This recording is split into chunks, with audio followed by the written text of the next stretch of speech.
inshallah. Yes. Thank you.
So the team is ready for the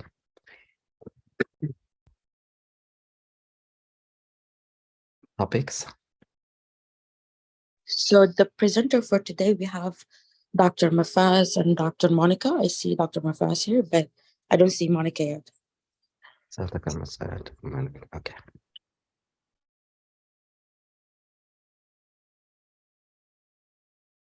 How about Suzanne and Samah?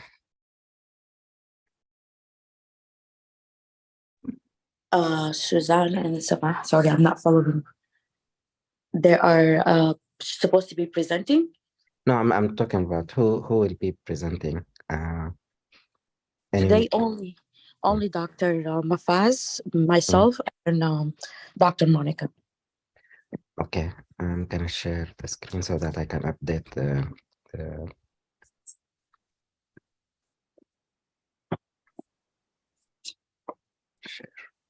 So, what are the topics?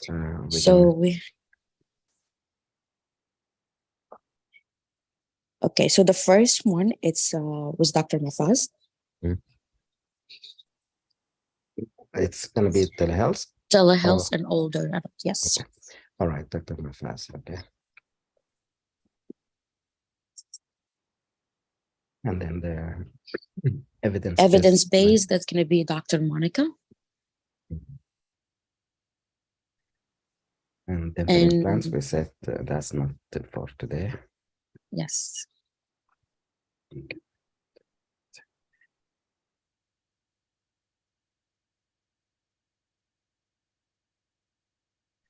And then preparation for match day. Yes. This is. So that's going to be myself. Okay. There. And then we'll see. Okay. Like it could be like, for example, I'm already adding the match. I mean the soap. Okay. So we can make it as topic now. Okay.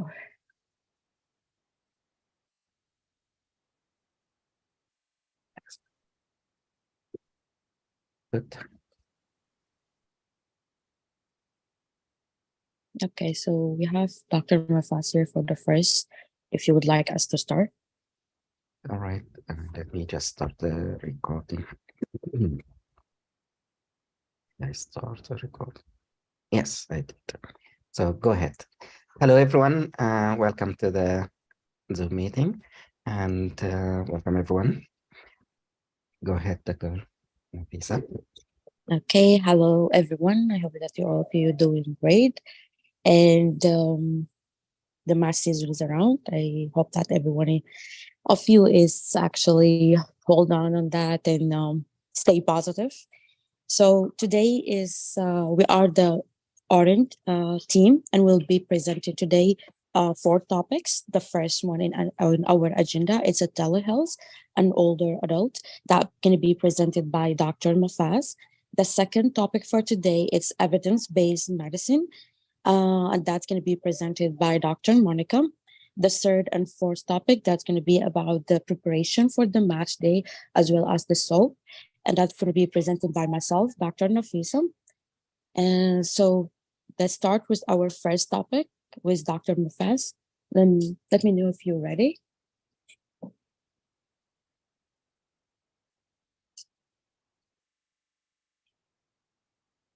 Hello, can you see my screen? Yes, we see clearly. Thank you.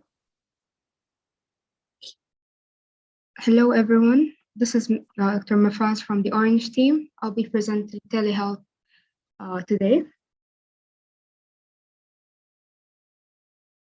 Our objective for today is to be able to list the 6 major classifications of telehealth while also learning about examples and their indications.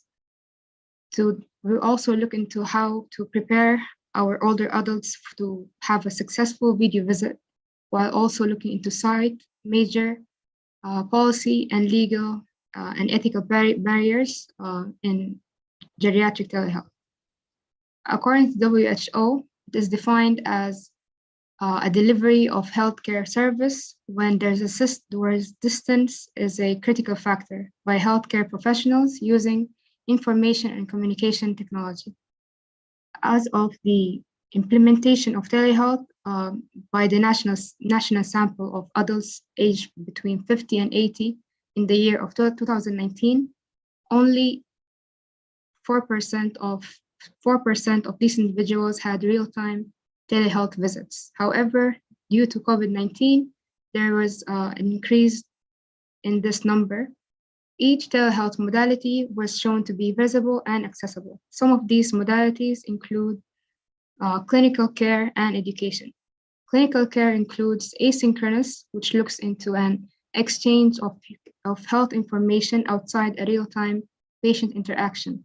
Some examples include secure messaging through patient portals or secure messaging between clinicians and electronic consultations. Synchronous includes real-time interaction between patients and the clinician. This includes examples such as live video visits or telephone call. Remote patient monitoring is remote data collection, and it's very beneficial in intervention and management of chronic disease or early detection of decline in health. This includes examples such as measuring blood pressure at home or glucose monitoring or fall detection systems. Clinician to clinician, this includes a real-time interaction between clinicians. Examples such as Scan Echo Remote Educational Program. Scan Echo stands for Specialty Care Access Network, extension for Community Health Outcomes. Asynchronous health is also called as store and forward. It's a transmission of health information outside a real-time interaction. As we mentioned an example, secure messaging between patient and clinician is beneficial because it has positive impact on patient satisfaction, retention, ease of access, and communication. Older adults with low or higher health literacy may benefit from this program. Once they're enrolled, individuals with higher level of literacy are more likely to find this more useful. Secure messaging among interpersonal team members is identified as a core quality indicator for home-based primary and palliative care practices, as it facilitates timely communication about complex patients when implemented in senior living communities.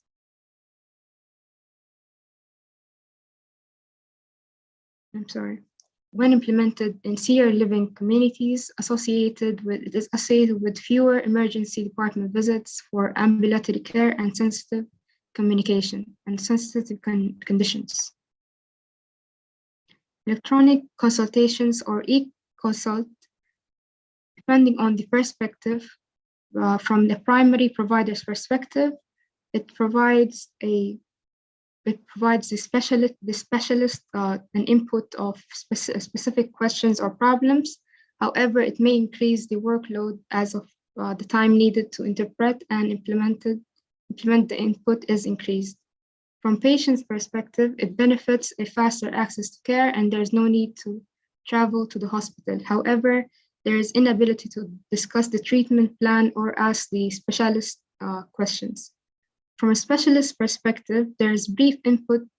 Brief input can be provided more efficiently. However, more complex questions due to the time factor may not be adequately compensated.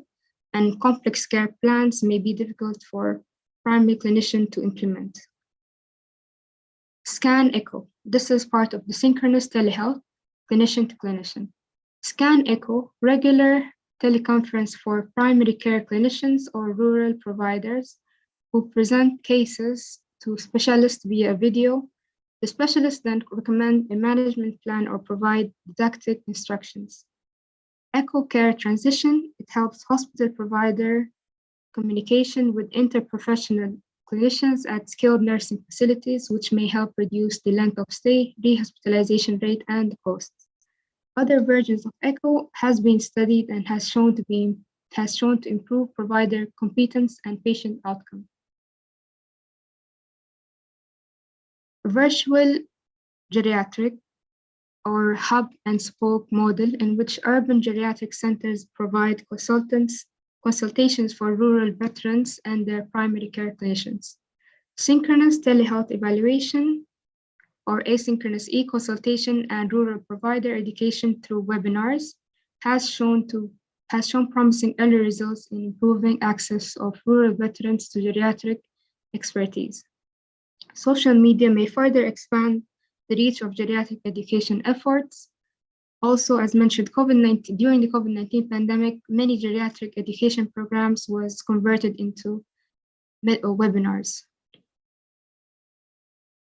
Telephone encounters, more universally available than video, as one can imagine, and many important diagnostic and therapeutic tasks can be accomplished, such as mental health assessment, follow-up of patients that started on psychotropic medication, assessment of fall and physical activity promotion, increasing physical activity and promoting exercise, improving pain and disability in older adults, supporting patients, supporting smoking cessation, and screening for cognitive impairment. There are selective cognitive screening tools that can be done through telephone use. This includes a telephone interview for cognitive status, a telephone Montreal cognitive assessment, a mini mental state exam, dementia screening exam, a Hopkins verbal learning test, telephone assessed mental status, modified telephone interview for cognitive status, plus telephone information memory concentration test, a structured telephone interview for dementia assessment, Minnesota cognitive acuity screen, brief test for adult cognition by telephone. Video counters, a rapidly evolving area of care. Regulatory requirements were relaxed to provide assessment during the COVID-19 pandemic. Some of the benefits is the ability to perform certain parts of the physical examination using observation or patient participation, expansion of geriatric expertise to patients who might not be able to come to the clinic.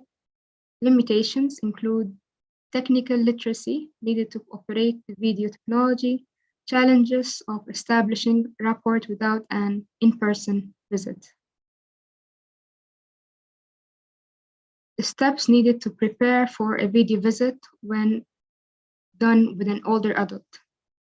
First, we have to verify that our patient has a high-speed internet as well as a device that provides a webcam and is able to operate and access the video communication program. Second, as the physician, we should have 2 monitors if available, one to conduct the video visit, and the second one is to access the health record. We should also verify all the patient contact information and setups before the visit, arrange for caregiver or a medical interpreter if needed via phone or video. Patient and provider should each be in private, quiet settings at start of the video. At start of the video visit, we should verify the patient's location and presence of anyone else with the patient and obtain verbal consent to conduct the visit. We should obtain contact information for technology support in case troubleshooting happens and for local emergency service. What can we anticipate as challenges during a video visit conducted with an older adult?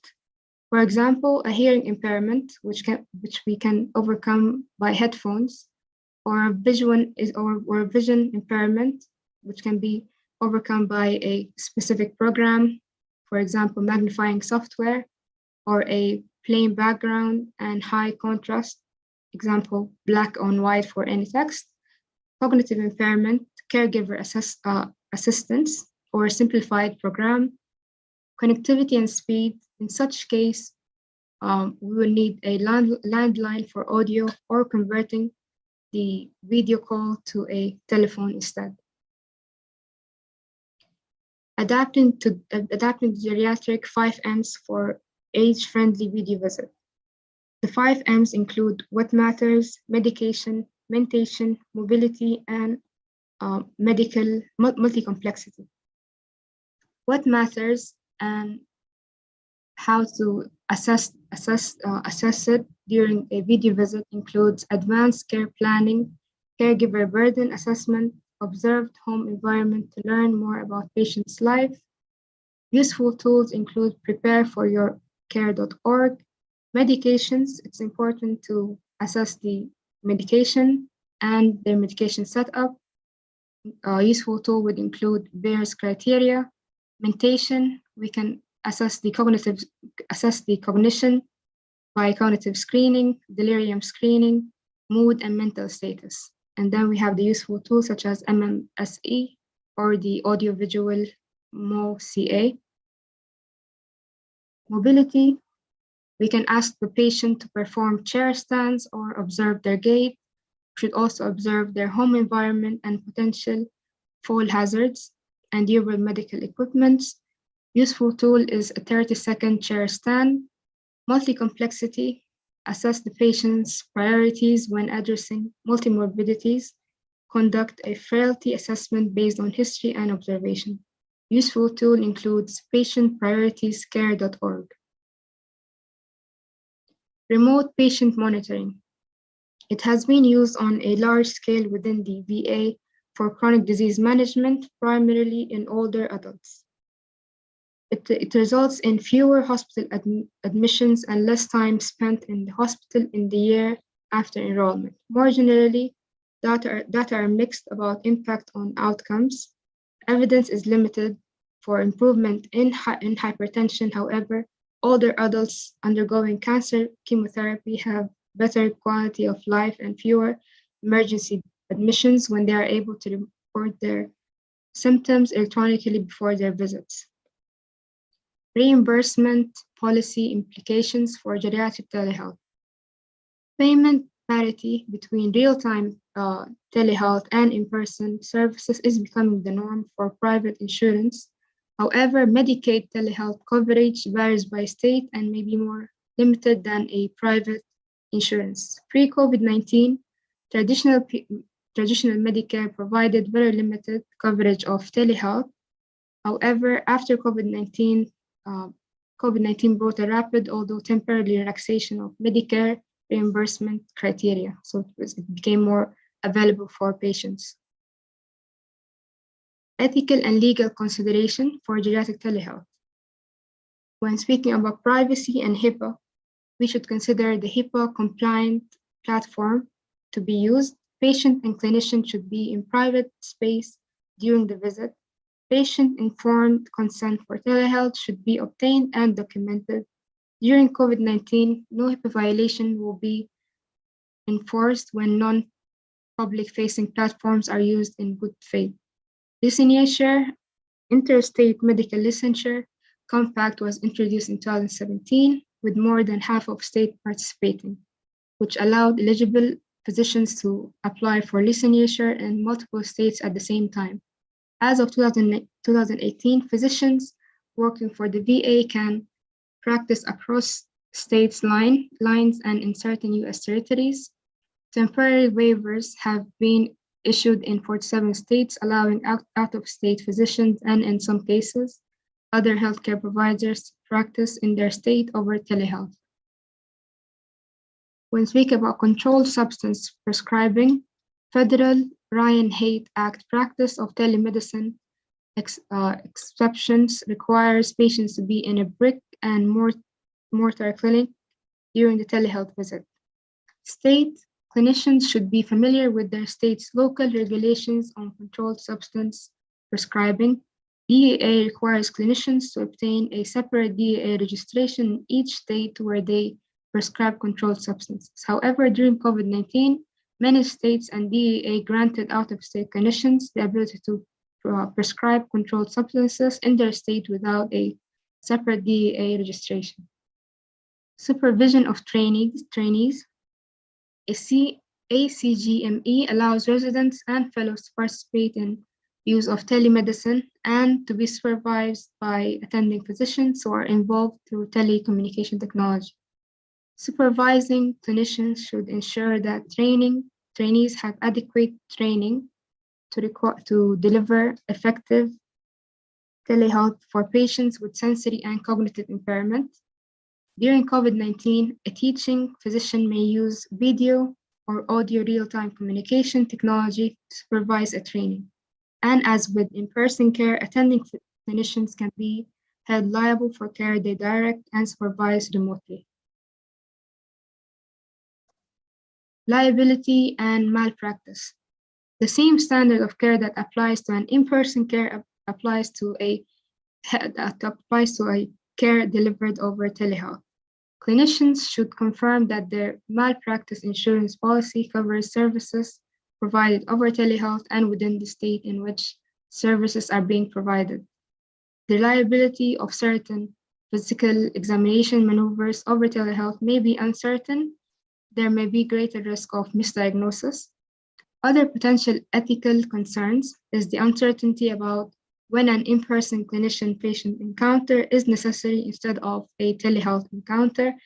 Also, uncertainty about role of physical exam in the clinician-patient encounter.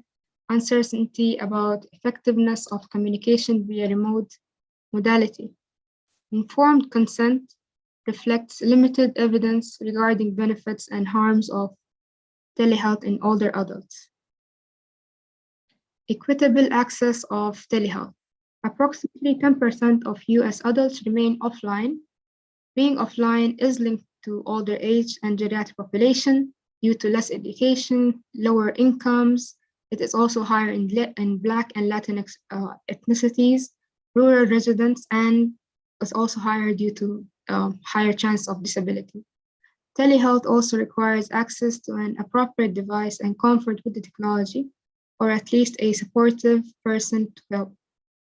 It was estimated that 1 of 3 of adults 35 and older were unready for video visits in 2018. 2 of 3 adults 85 and older were unready for video visits in 2018, whereas 20% of adults 65 and older had difficulty with telephone encounters. Enhancing access to video telehealth.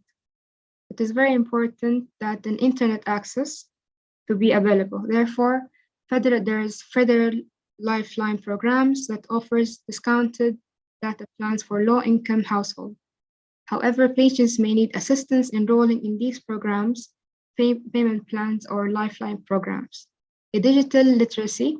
Patients may need information or assistance enrolling in a digital literacy lesson at a local public library or community-based program. Device accessibility. Patients may need information or provision of accessible technology and tools, such as a smartphone, a tablet, or if they have other cognitive impairments, such as vision or hearing, they may need assistance. Video visit accessibility. Use simple, user-friendly platform. Arrange for a support person to be present ahead of time if the patient is not comfortable with video visits. In summary, the COVID-19 public health crisis resulted in a temporary relaxation in privacy, payment, and legal restrictions on telehealth, which has helped to shift helped a shift toward the synchronous telehealth used for older adults.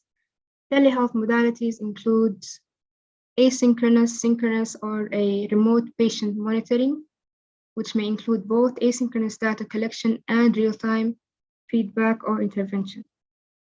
Modifications must be considered to accommodate patients with hearing, vision, and cognitive impairment, or with limited access to or comfort with technology.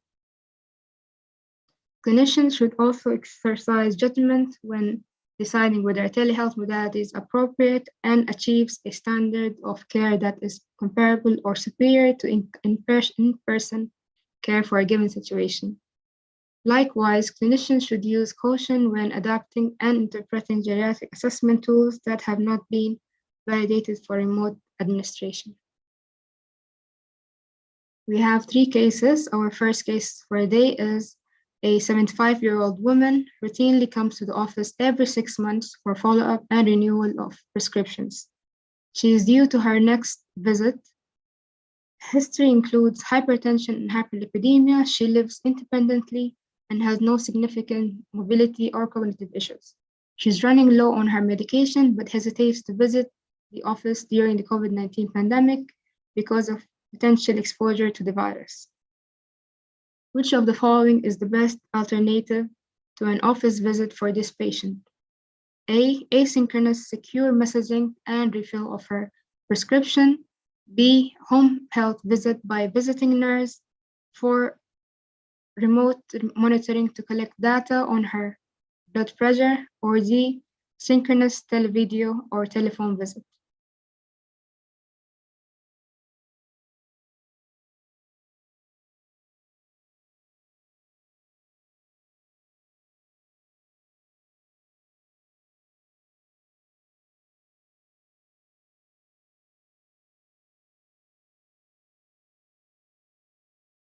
Yes, is there anyone that can choose? Yes. Yes. Thank you, Abinash. The answer is D. We will choose synchronous televideo and telephone visit. Okay, our second case, a nurse practitioner requests a geriatric consultation. She would like to reduce the medication burden for her 80-year-old man with depression, osteoarthritis, and heart failure. He currently takes 12 prescribed medications and 3 supplements. He lives 90 minutes away from the closest consulting geriatrician office. He does not have internet access in his rural community. The nurse practitioner is his primary care provider. Which one of the following would be the most appropriate in his situation? A, asynchronous geriatric electronic consultation, e-consult. B, in-person comprehensive geriatric assessment. C, remote patient monitoring. Or D, synchronous televideo consultation.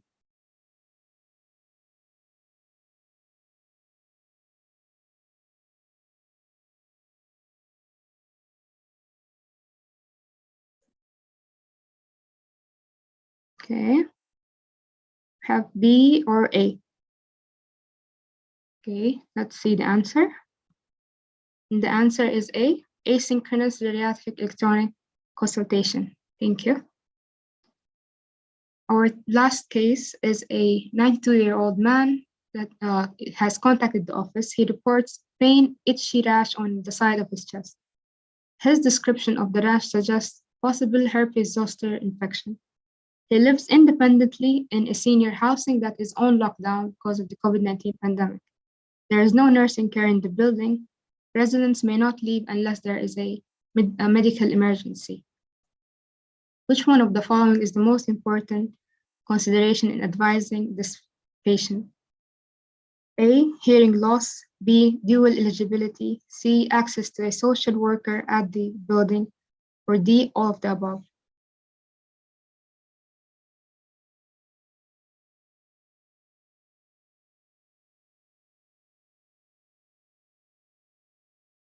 What do you guys think?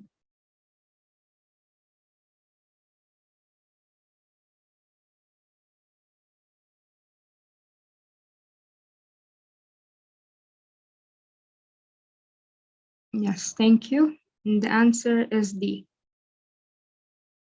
Thank you very much for listening.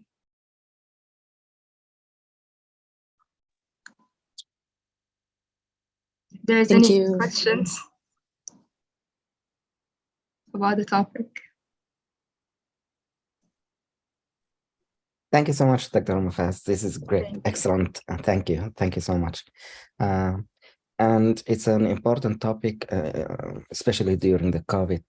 Before COVID-19, it was used, but more or less by certain companies because they want the income directly from patients.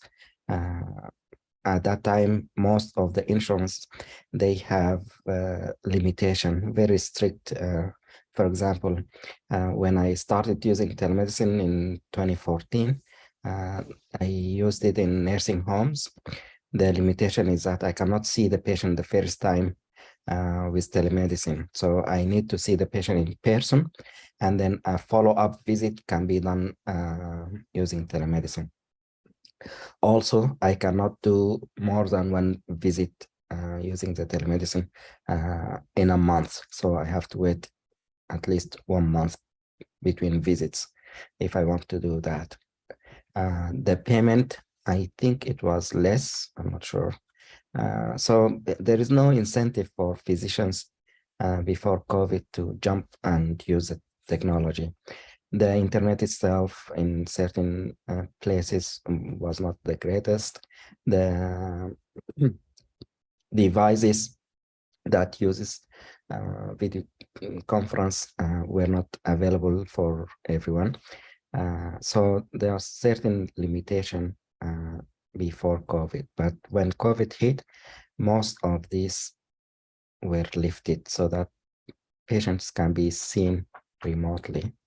And hopefully we help some of the patients. So it's an important, hopefully this will stay and people can get help wherever they are if they have some technology and access the technology. Older patients may have trouble with some of the using the devices, especially the mobile, the small icons in the mobile phones, but hopefully family members or loved ones will be available to assess or assist if needed. So it's an important big topic, but thank you so much, Dr. Mafaz, for sharing this topic.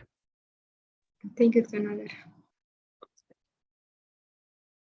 Thank you, Dr. Mafaz. As Dr. Nader mentioned, it's a very important topic, and it's the future as we see right now, especially for nursing home, also elderly that they cannot afford or they cannot be able to all the time going to the doctor office in person, the visit in person. So that can be helpful. So for those patients, we advise them to have some like the pulse oximeter next to them if they have the blood pressure monitor, so they can help us to assess them and help them correctly.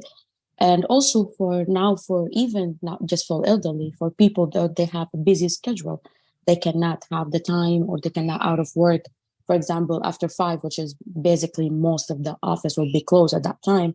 So that's also will be great for them. Or they, for example, they went on vacation, they need help, they need refill. So that's also help. So thank you. Moving to our next topic in our agenda today, evidence-based medicine by Dr. Mounika.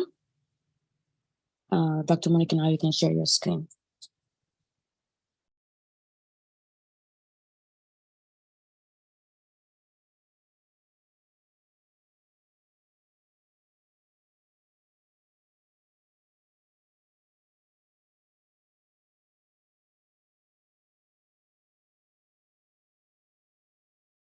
Hello, good afternoon, everyone.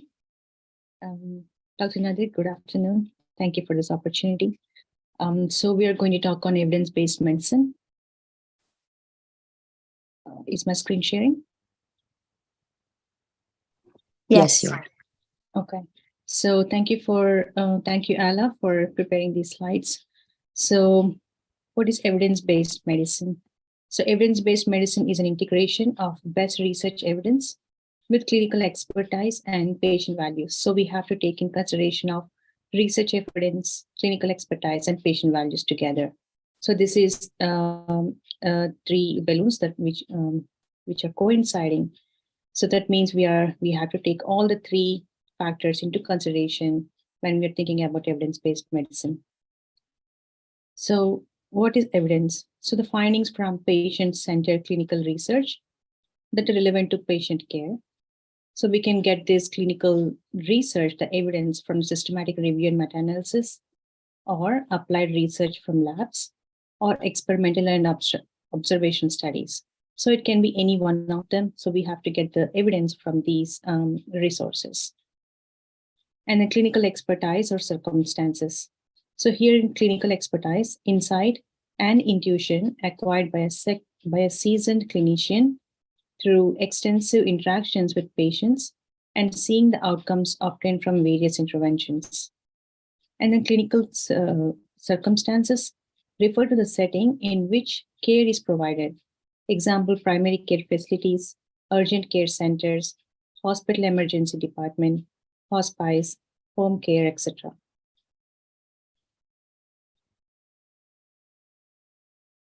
Next is patient values and preferences. So subject to beliefs, attitudes, and culture, and spiritual factors related to healthcare choices.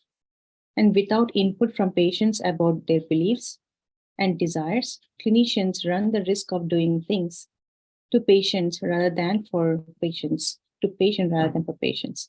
So that means we have to value the patient beliefs and attitudes, and it is wise to know the patient culture and spiritual factors to make a decision.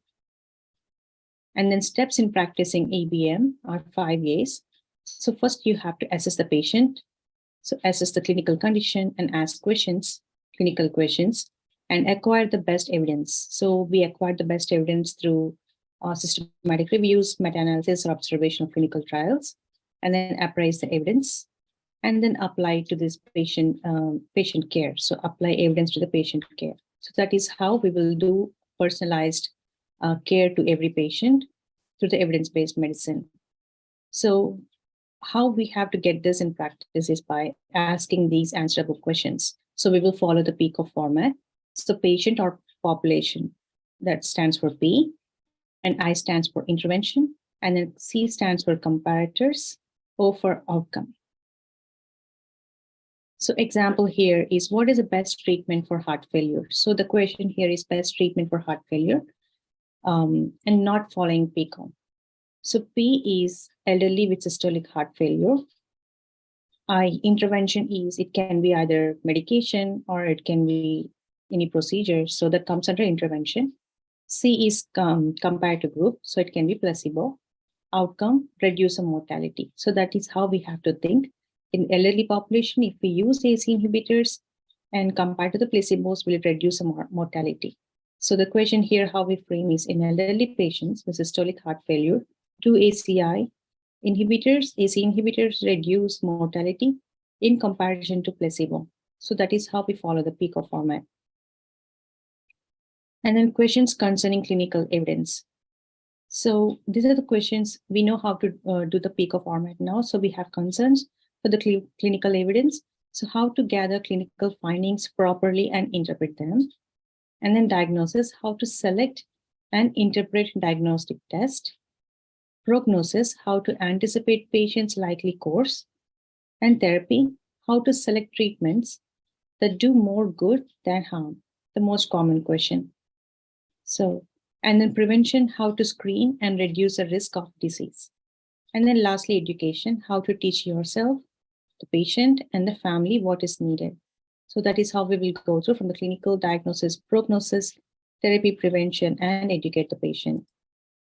And step 2, acquire the evidence. So we just saw the secondary resources. It can be PubMed, Embase, Cochrane Library, or Google Scholar.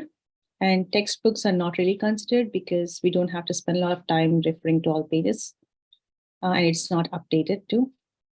And use validity filters to narrow the results. So if we are in the PubMed, we will use those filters and apply the patient age, and we will get the recent articles which we can apply for our patient. And appraise the evidence. So we appraise by validity and impact and applicability. So validity is good quality studies and well designed. So we will have to take only good quality studies. And then impact, size of effect or benefit, or does the research suggest a clear and useful plan of action? And then applicability, can the results of the study be applied to my patient, or are the people in the study like my patient? So, for example, if a patient comes to you with an article asking why this is not applicable to me, so we have to think whether this patient suits to the study, or the people in the study are like my patient. That is how we will apply. So these are the hierarchy of evidence. So the lowest bottom, I'll go from the bottom. So the ideas, opinions, and reviews, like peer reviews, they come under the lower quality of evidence. And then case reports, cross-sectional studies, case control studies, cohort studies, randomized control trials. And on the top, systematic reviews and meta-analysis of RCTs. So if any patient brings you a case report and asks why this treatment is not applicable to me, so then we can say that the quality of evidence will be lower with the case reports. But if the patient brings us an article which is systematic review of the RCT, and if our patient matches the population study, then it has a higher strength of evidence, so we can possibly apply. And risk of bias, here, opinions, ideas, and reviews, case reports, case series, they have higher risk of bias. And here, when it comes to the RCT, we have lower risk of bias with the systematic reviews as well. And the step 4, applying and assess the evidence, involves applying the collected evidence to facilitate patient care. Factors to consider when applying evidence. External validity is one of the factors to apply. Clinical with statistical significance, patient goals, desires, and values. And next, assessment involves evaluation of the patient after applying the evidence-based decision. So we make the decision and we apply based on external validity, significance, clinical and statistical, and patient needs. So the key points about evidence-based medicine: all evidence is not alike. Some evidence is better than other evidence. When doctors look at the research before recommending a treatment, they are using evidence-based medicine. Evidence-based medicine looks at all the research that there is about a disease or treatment. So we will look at the disease and treatment as well. When researchers look at whether a treatment works, they look at many more patients than a single doctor will ever treat. Sometimes the evidence can tell you which treatment is best for you. So it's important that you weigh up benefits and harms of treatments carefully. And we have limitations for evidence-based medicine. It is time-consuming and require access to medical literature, required some knowledge of statistics, publication bias, and conflicts of interest. So these are the main limitations of evidence-based medicine. And then recapping. So what is PICO? We have to have the population intervention. We have to know the comparison group or placebo and the outcomes. If we think in the PICO format, we'll be able to answer any questions and also apply evidence-based medicine or clinical practice. And what are the 5 A's? So you will assess the patient and ask questions and apply, and then assess the patient again. So this is the PICO.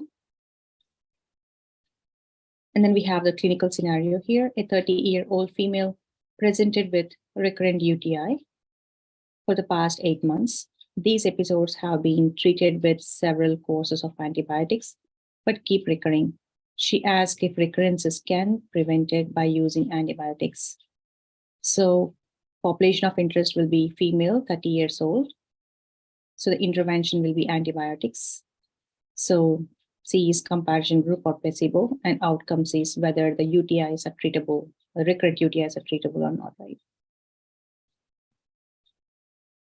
So female patient with recurrent UTIs and prophylactic antibiotics, no intervention. no recurrence with the UTI. So we will apply the speaker format and we will rephrase the question here. Among female patients with recurrent UTI, do prophylactic antibiotics prevent recurrence comparing to no intervention group? So if we have an intervention group, then we will put an intervention group in the comparison, otherwise placebo or no intervention. So these are the 5 A's. So we will ask the questions: acquire best evidence, apply, and assess.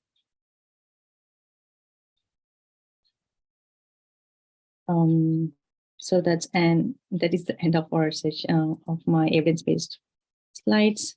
And thank you for listening. And if you have any other questions, please feel free to ask.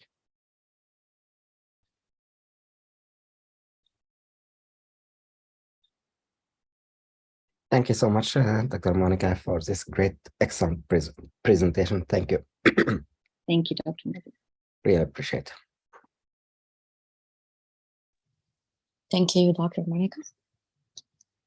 Okay, so now we move into the third and fourth last topic of our agenda today, which is how to prepare for the match. That's going to be presented by myself. So I'll start sharing my screen.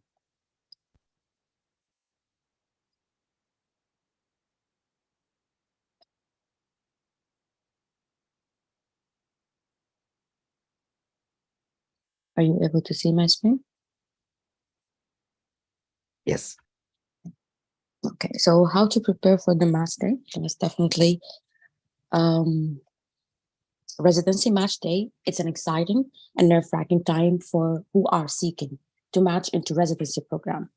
Here are some tips to help you prepare for this important day. So first, you have to stay organized. Keep track of all important deadlines.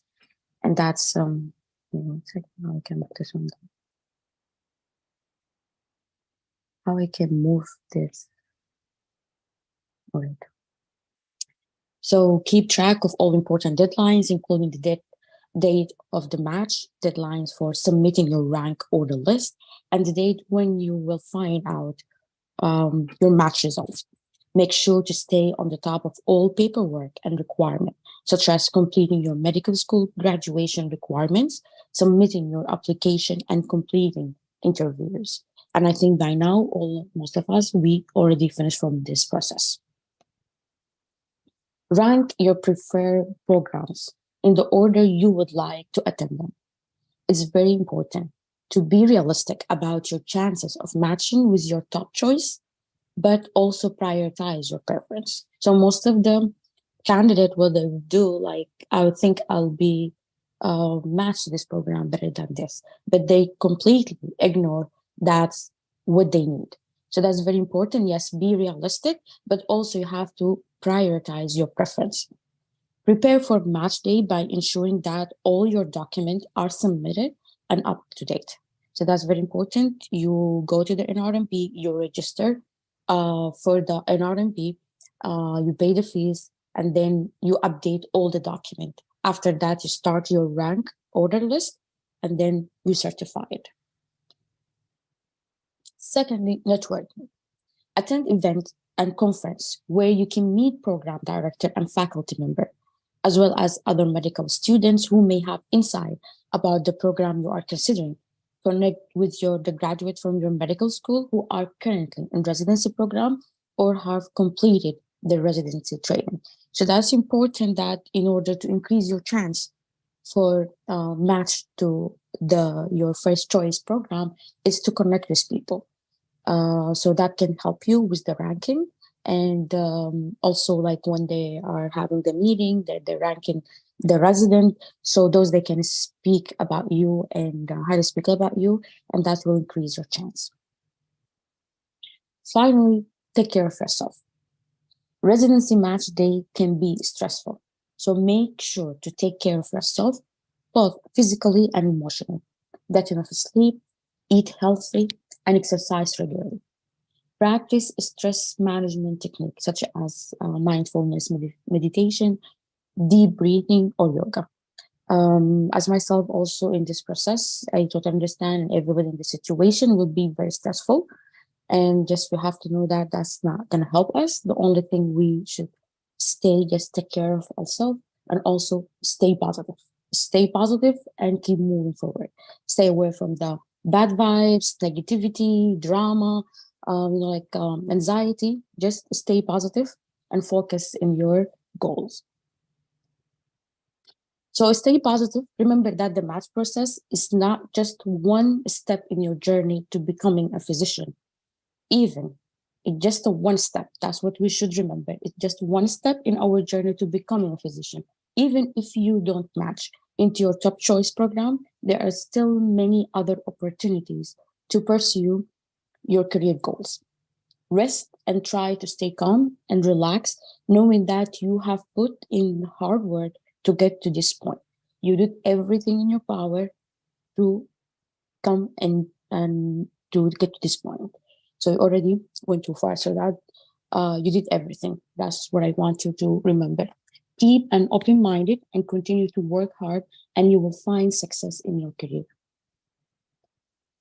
Okay, so that's a very old example, but it's the same page when you go to the NRMP website. So what's going to be that? It's going to have your name, NRMP, AMC ID, USMLE ID, and that's where it's going to tell you. So here, that if you are verified status, that's if you complete it and update all of your information. And if you you paid the fees, so that's going to be, it's going to give you this green, that's verified. I'm sorry, I got you one that's after the match. But before the match, it's going to be this one in green, and that's going to be telling you you are verified. After that, you go here to the rank order list, and then you start like a rank order list here, and then you start filling your rank order list, add in the program, and make sure to have the correct ID for the program. After you verify your rank order list, your application status is going to turn into green, that you are certified or verified your application. Okay, so in this one, that if you match, you're gonna, when you go to the RMP website, that's gonna be your page. Congratulations, you have matched. And that's mean that status for the soap, that's it not eligible. If you didn't match or you partially match, which is that something we're gonna go talk about it later, your status is gonna be also not soap eligible. That's if you didn't match or you are partially matched. And later on, I will let you know what's partially match mean. Okay, so if I didn't match, so now what? What's our next step? We have two plans. Plan A, which is that's right away, the SOAP. The SOAP, which stands for Supplemental Offer and Acceptance Program. That's after the residency match day. Who is eligible for the SOAP? If you are registered for the main residency match, that's via NRMP, you are eligible for the graduate medical education GME on July 1st, which is starting your residency on July 1st. That's anybody who are registered. So provide a uniform system for a program to offer unfilled position to eligible, unmatched, or partially unmatched applicants. So we'll stop here. Eligible, that's mean if you are already registered for the NRMP. You can participate in the match, the main residency match, but not everyone went and already applied. For example, some people that they see that they didn't have interviews, so they do not go further and do NRMP. But that's very important. Why? Because that can lead you to the SOAP. If you didn't apply to NRMP, you're not eligible for the SOAP. So if you already apply for the NRMP, who is eligible? If you match, you're done. You're not eligible for the SOAP. If you didn't match, you are eligible for the SOAP. And if you partially match, which that means, that's people, for example, who need a prelim position. Like, for example, people who apply into radiology. So those, in order to start radiology, they need a prelim position. So those are partially matched. They match to their radiology, but they need a prelim position. So that's going to be through a series of offer rounds during match week. How I can participate in the SOAP. So as we mentioned earlier, register for the NRMB main residency match first. Unmatched or partially matched, they will receive an email telling them that you are SOAP eligible on Monday, March 13 at 10 a.m. At 9 a.m., Monday, March 13, 2023, you will receive an email if you match or you did not match. At 10 a.m., you will receive an email that if you are SOAP eligible or not, and then you will be able to access the SOAP program list. There is no separate registration for the SOAP, and applicants do not submit a rank order list in this process. Applicants can only apply through ERAS and may not initiate contact with program during SOAP week. Only program can initiate contact during SOAP. So if the program contacting you, that means they start giving you an offer, you contact them back. But remember, if you initiate a contact, you may be flagged and reported. Review your application. Look over your application and ensure that all your documents are completed and up to date.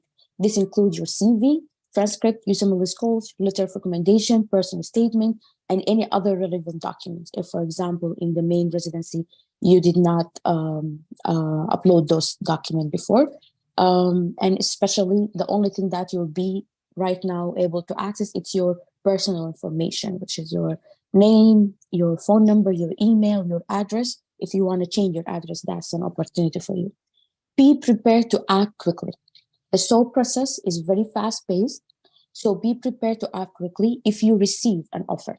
Make sure that you have all necessary information, such as contact information of the program and the deadlines for accepting or rejecting offers, and also act fast and read about the program. That's if you get an offer in case. How many programs that can I apply to? Every candidate is allowed a maximum of 4 to 5 applications during SOAP, and that's four rounds. So in the SOAP process, we have 4 rounds. In those 4 rounds, you have a maximum of 4 to 5. Either you can divide them, or you can apply from the first round. You just take a big shot and apply for the 4 to 5 program that you are allowed to.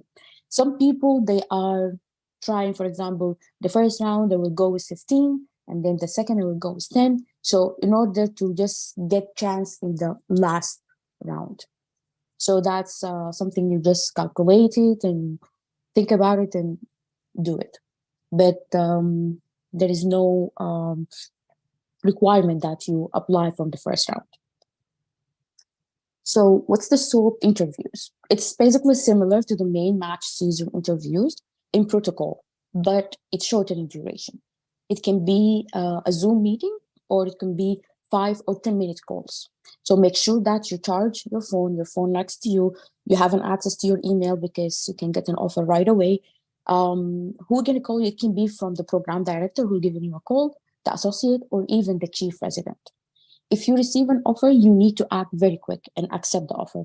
Believe it or not, those offers can go right away, can go very fast. If you did not act fast and you accept the offer, you will lose that offer. So let me give you a page here.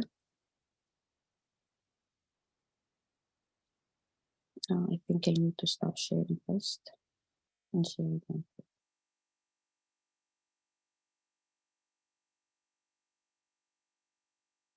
Okay.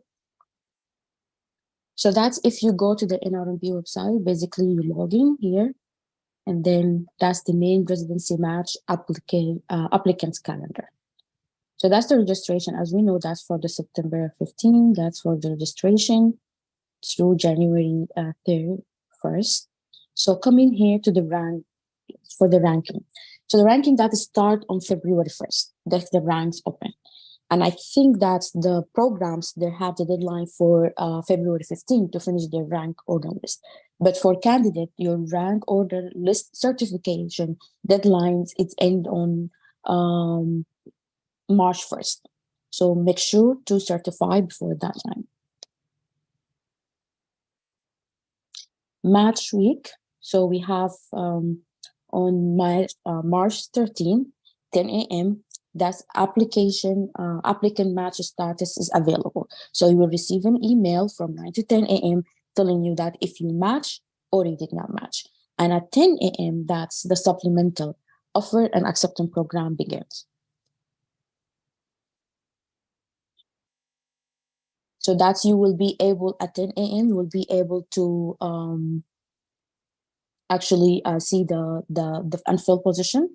So at 11 a.m., so applicant can start preparing. So until 11, you start preparing for the SOAP through IRAS.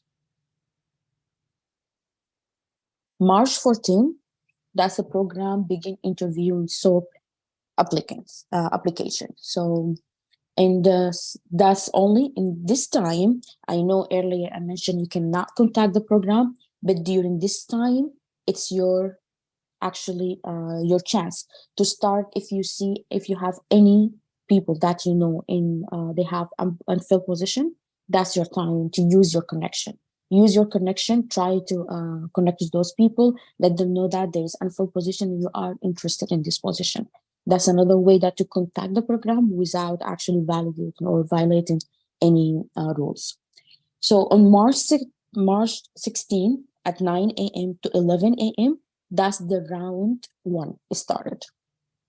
So round one, you will be sitting there, you just check in. If you receive an offer, you will have the interview right away during this time period. Round two, that's as you see, they will give you a break from 11 to 12. After that, from 12 to 2, that's so round two will be there. Make sure to take that. It's only one day. Take that day off. Round three started from 3 to 5, and the last one is 6 to 8. At 9 p.m., March 16, that's the SOAP end, and March 17, that's the match day, which is at this point that everyone who have matched, either during the main residency or during the SOAP, you will receive the email that telling you match to which program. At the beginning, you will tell you that you matched, you have been matched, and that's it. There is no, they're not gonna let you know which program that you matched to. But on March 17, they will let you know in which program.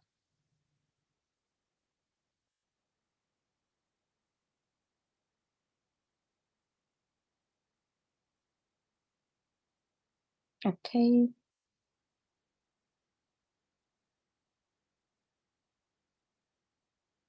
So reach out, as I mentioned, to the program. If you didn't match, reach out to programs that did not fill their position. Research this program and connect them to express your interest in their program and inquire about their open positions. Consider all options. It's important to be open-minded and consider all options during SOAP process. That means you can apply to not categorical only, you can apply to prelim. You can apply to prelim surgery as well, not just internal medicine. Try to see what can actually help you to go into reach your goals. For example, prelim as a surgery or internal medicine, it's a good opportunity to be connected with program. And after that, later on, you can apply next year to the categorical position for a specialty that you would like. Do not limit yourself to top choice, but also consider programs that may not have been on your radar before. Stay positive. The SOAP process can be stressful and uncertain, but it's important to stay positive and focus on finding the right residency program for you. Keep in mind that many residents end up in programs that they never thought they would like to be end up loving. So the SOAP end, we didn't match. Next, we're going to have a plan B. So pursue a research position or fellowship. That's an important opportunities, can give you additional training and experience that can help you improve your application for future residency application. So that's very important. You can have, especially for the research position, if you go to a research position in program that they offer residency program, that's a good opportunity for you, because those people, they tend to give interview and give the match for people they know. If you go to them, you show them yourself, you show them that you're a hard worker, that will increase your chance to match. you can use this time to improve your resume goals, gain additional clinical experience. So anyone that who did not take step three, it should be in your top priorities right now. You should take step three, try to score higher. That will increase your chance. Try to gain more clinical experience either through outpatient, inpatient will be even more if you get try while researching for the clinical experience. See if you have a program, if you have an office, for example, for outpatient, they have affiliation with hospital. So it's a good opportunity for you that you will have an access to this hospital. And also try to find inpatient with a program that they offer residency. So that's also you go to them, they see you, they can offer you interview in the season or pursue other opportunities that will strengthen your application. Consider applying for unfilled residency position outside the match process. There are some residency programs they do not participate in match process, and not anyone know that. Very important. There is residency program that they offer outside the match process, and they may have an unfilled position that you can apply for directly. You can search for those program and position on website like Farida, which is Fellowship and Residency Electronic Interactive Database Access. It's also important for the fellowship. Also, there is a lot of applicants they didn't know that there is actually an opportunity for them. If you finish your residency in your home country, you are eligible to actually apply for a fellowship.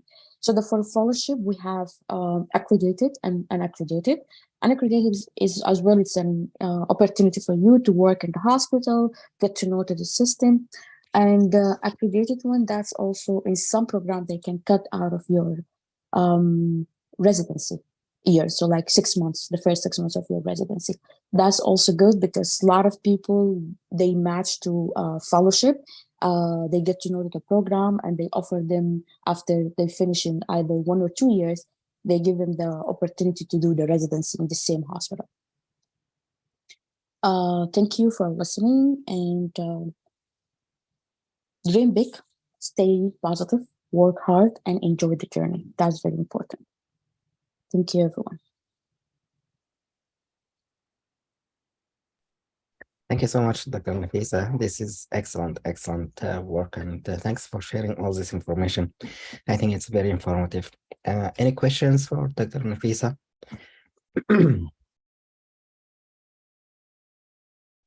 Any comments? Go ahead.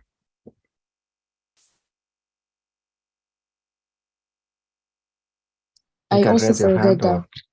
Yes, Dr. Mari, sorry. I also forget that there is a website you can go and check.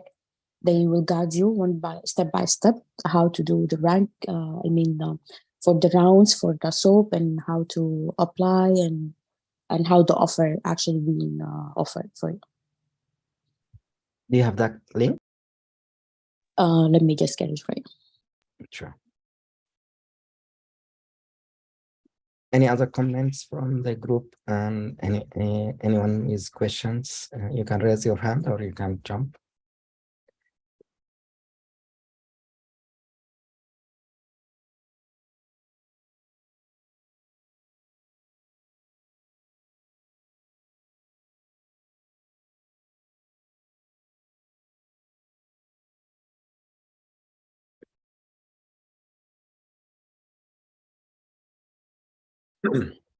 So I wish you all the best, all applicants for this year, and hopefully we will hear good news from all of you.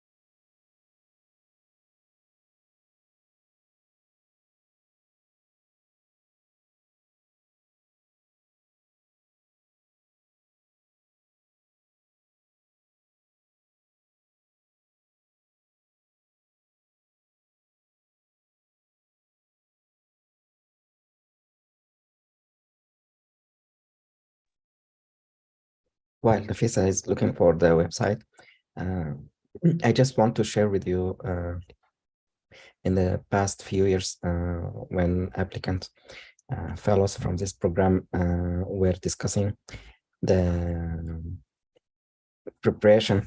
So some of them went into details and share their experiences. So one thing came out of that is even after the match day, some programs might still have some open position. So keep your eyes open. If you are interested in a specific program, and if you had the interview in that program, or even if you didn't, you can reach out by email after the match results. So there are some templates as far as what you can write in your email. If you have passed step 3, that would be a plus for some of the program. If you have experience in clinical training outside the US, they consider that as well. So if you are interested, you can, and if you don't match, hopefully this is not the case, but I would advise you to prepare an email, a catchy title with all the highlighted things about you and your qualities. For example, if you have a US citizen, that's a plus. If you have a green card, that's a plus.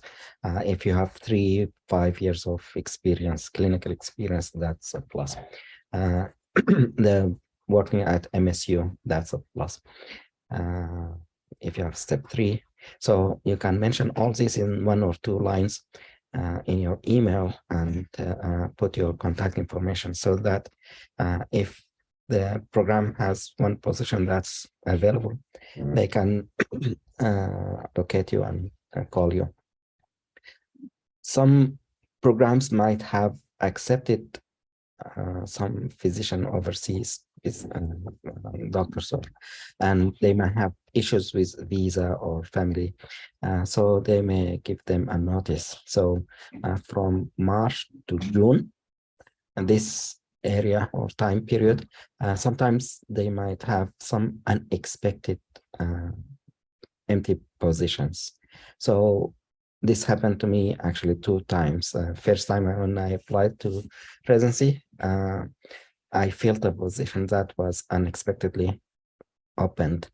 I think I got the call mid-June or end of June. So they want me to start right away. So I started the orientation.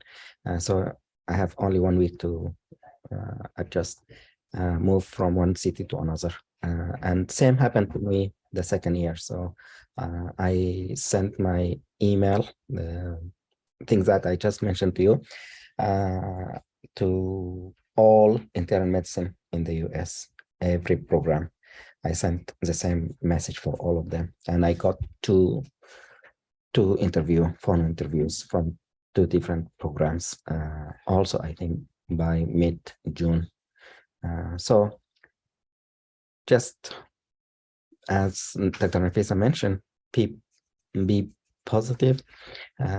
Hopefully we will hear good news, and always have some other plans.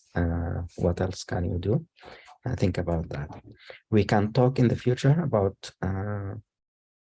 other positions like postdoc, fellowship. Some programs may offer this, so it will help you get paid, get more into research work, get published, and at the same time get to know some networking, because most of these are located in institutions where there are some residency programs, so you can get in contact with some of the people there while you are working, getting paid and getting some experience. So we'll talk about that in the coming weeks after the match. So the Nafisa shared her. Yes, I shared some of them. I shared also link for YouTube video that you can also go.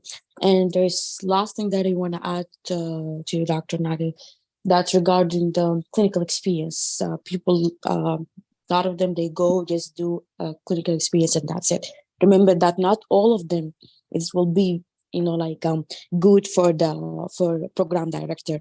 So it's good definitely to have a clinical experience added to your CV, but be smart about that. You have to go and see people that actually work with them that they can end up helping you. If you work with clinic that's affiliated with residency program, that's a plus for you. But if you just go work in random clinic, that's actually, it cannot let you go anywhere.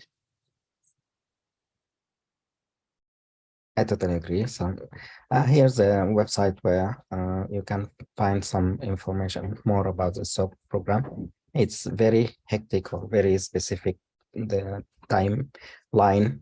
So you have to be very familiar with the time period when they open. You get ready, as the current Nafisa mentioned, make sure your phone charged and you are able to call back at very short notice, or check your email frequently so that if they send an email, you need to be able to reply as soon as possible and make your decision as fast as you can as far as accepting or rejecting.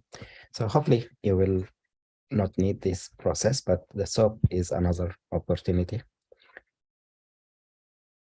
Anybody else wants to share their comments or advice or suggestions?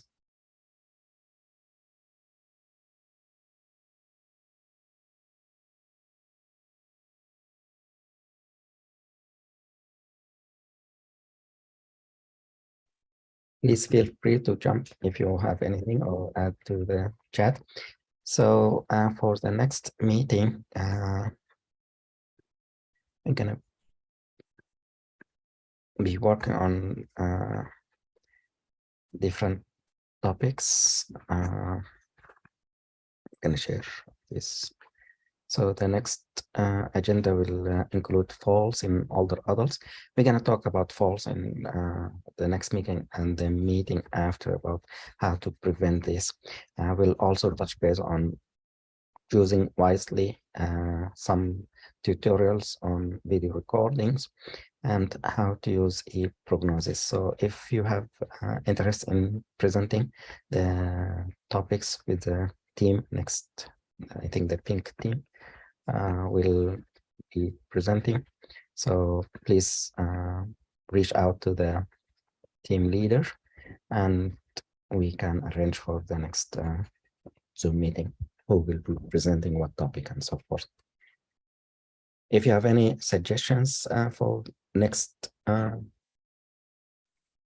Zoom meetings in the future, let me know. We can accommodate for other topics.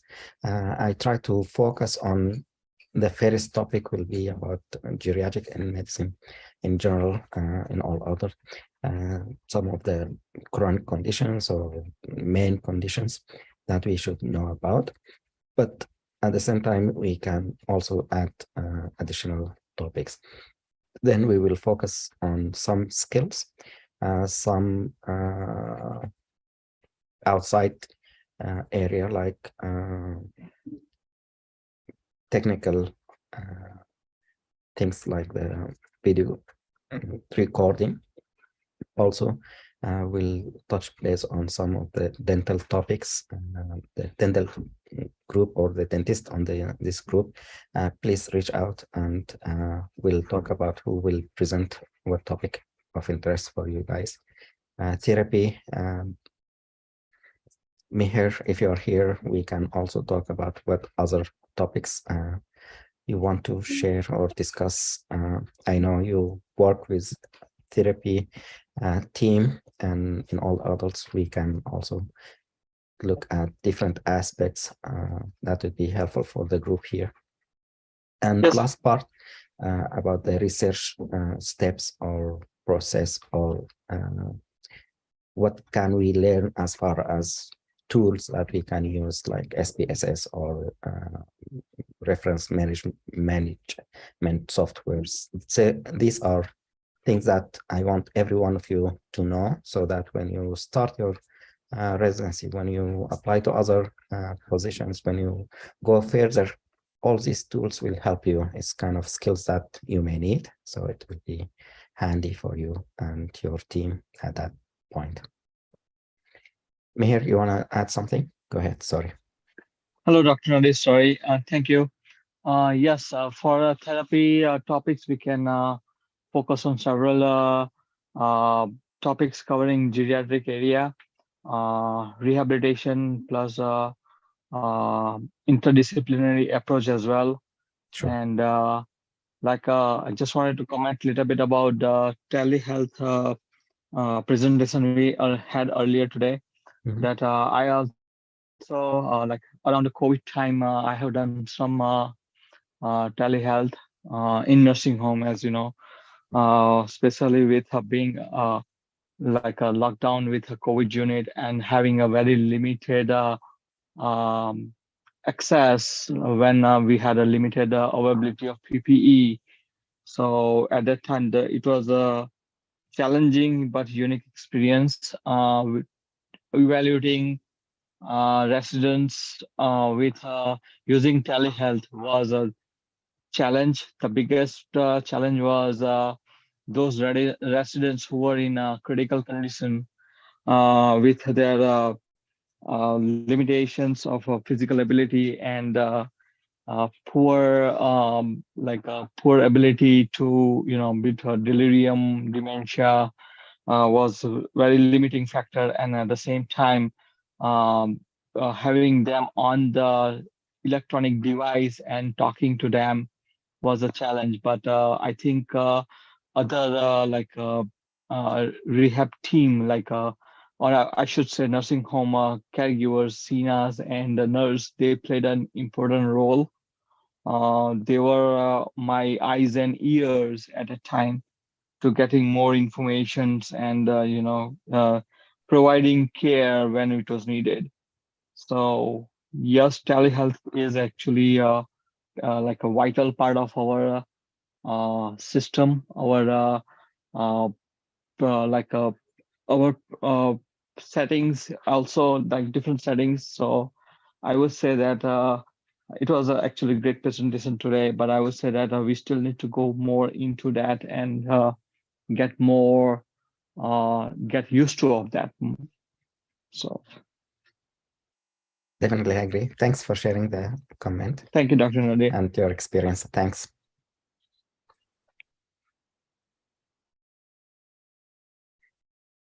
So I want to share with you a couple of things.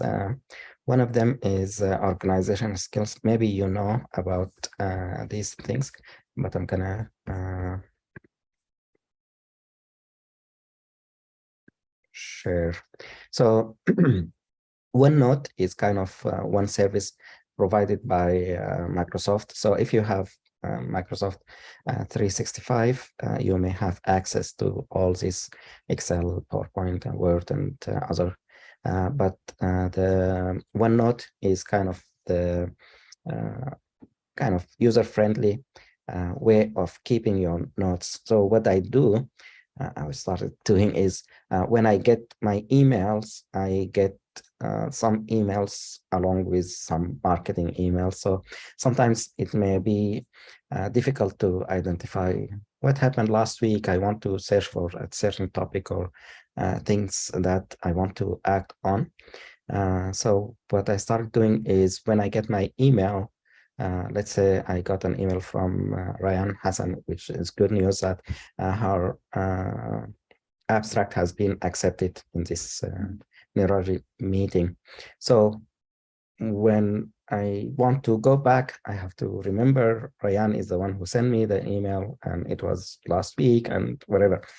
So with all these moving things, it was hectic for me. But when I'm using OneNote, whenever I have an important email with some information, I just put it and organize it in this OneNote. So all these are the accepted abstracts for the groups or the teams that submitted their abstract and have been accepted. So I would like to congratulate you all, Dr. Nafisa, Rayan, Sushma, Rauda, and Shaima, and your teams. You worked hard on this. So this is one way of doing things. The other way, or the other skill, is chat GPT. It's very useful because I used it to identify certain, let's say, some of you want to start a project or research ideas or something. So in this tool, you can say list 10 research topics in geriatric medicine, long-term care, and falls. Let's just focus on that. So this will give you some areas that you can use any of these topics, and you can start your own ideas. So at least you have some of these. And if you want the tool to help you, you can, let's say, write an abstract about the first one,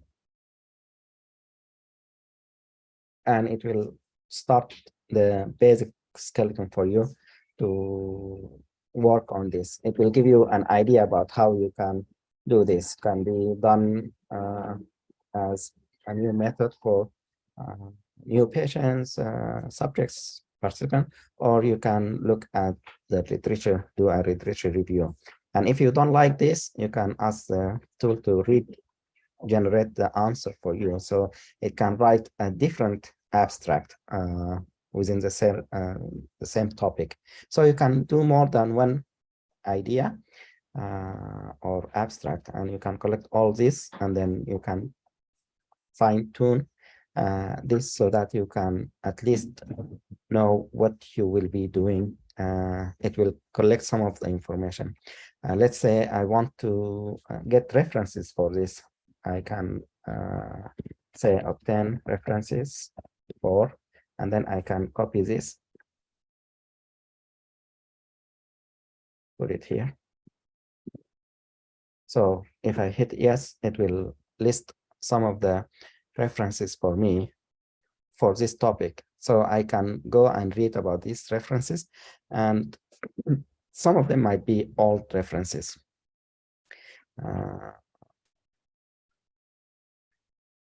For example, this is 2012. So if I don't want them, I can repeat the same question, but I want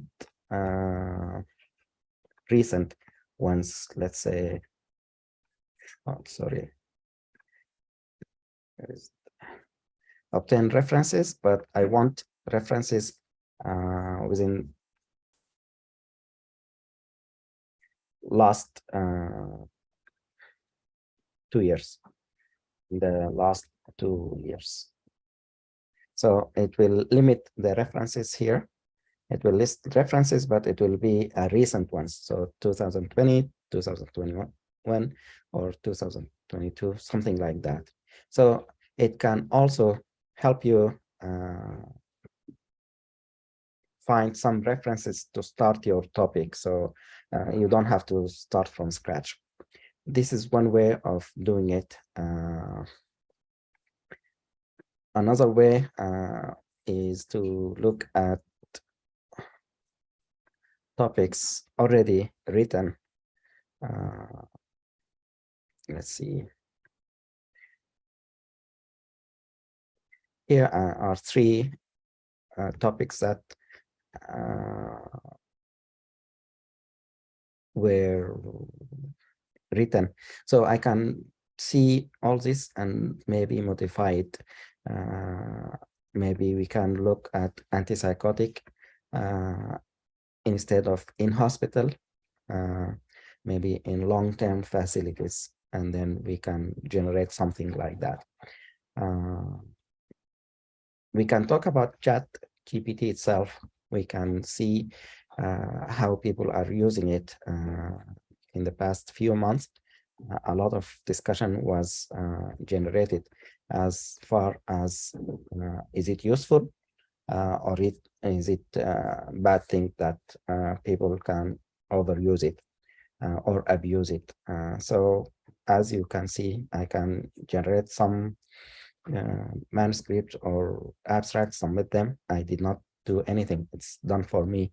And this is not plagiarism, but I think it's just not the right way to do the research work or participate with literature, your work to be published, so forth. So there are some discussion about the benefit and the risk. One topic was raised about the bias because chat GPT is kind of it looked at what's published, what's in the internet, and collect that and generate something for you. If the information that is not correct, if it's biased, or if it's related to, let's say, one country or advanced countries, you cannot use it to apply to be used in Africa or in Brazil, for example. So there are certain things that you want to pay attention when you are using this tool.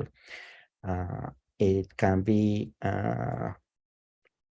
taught in medical school so that medical students or any researcher, learner can benefit from how things are done. Let's say I want to know how the retrospective cohort study are done in an example. So I can write, please write an example of this, and it will put the steps or the details of how this is done.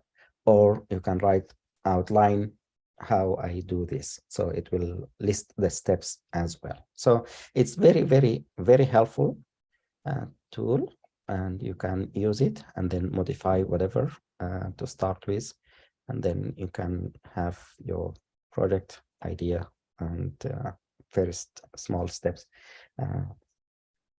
established for you. You can build your team, and then you can read the references, and then you can make sure all the data you are contributing to is correct and is up to date. Something like that. So think about it and let me know if we can work together. This is one big thing. It's going very fast. People are talking about it. It's going to be like in the time when Google started the Gmail at that time, and Yahoo, these were booming. At one point, everyone wants to get their email, and nowadays email is just at your fingertips and on your phone. It's the main tool that you are using every day. So it's going to be used frequently. So I want you to know about it, play with it, find ways to improve, and get it as useful to you guys. The other big thing is the app development. So Dr. Amal and her team worked on developing this app about INR and tablets or commonly used in older patients. It's a very useful app or program or software that can be used for patients with their phone, their devices, or computer. Their families can be involved as well. So what we can think about is how we can develop more apps that can be useful for older adults or any population that you think about. It's easy to develop. It's just how can we get the idea. I developed one about hypertension. We can find a problem that we can talk about, and then how we can develop a program, an app that can solve that problem. So we can talk also about this. If you develop something like that and put it in your resume, it will be a very innovative thing. You will be highlighted, you'll be unique compared to other applicants if you are applying to any jobs or places that you want to go to. So I just want to share with you guys. Any comments, any addition?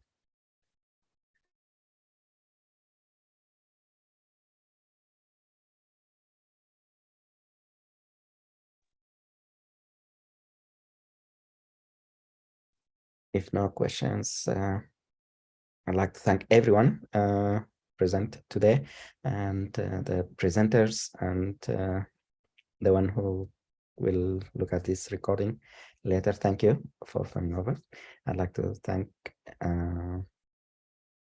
Dr. Nafisa and her team, and thank you all. Wish you all the best. I would like to see you next week. Hopefully, we'll hear good news in the coming weeks for all of you. Thank you. Assalamu alaikum.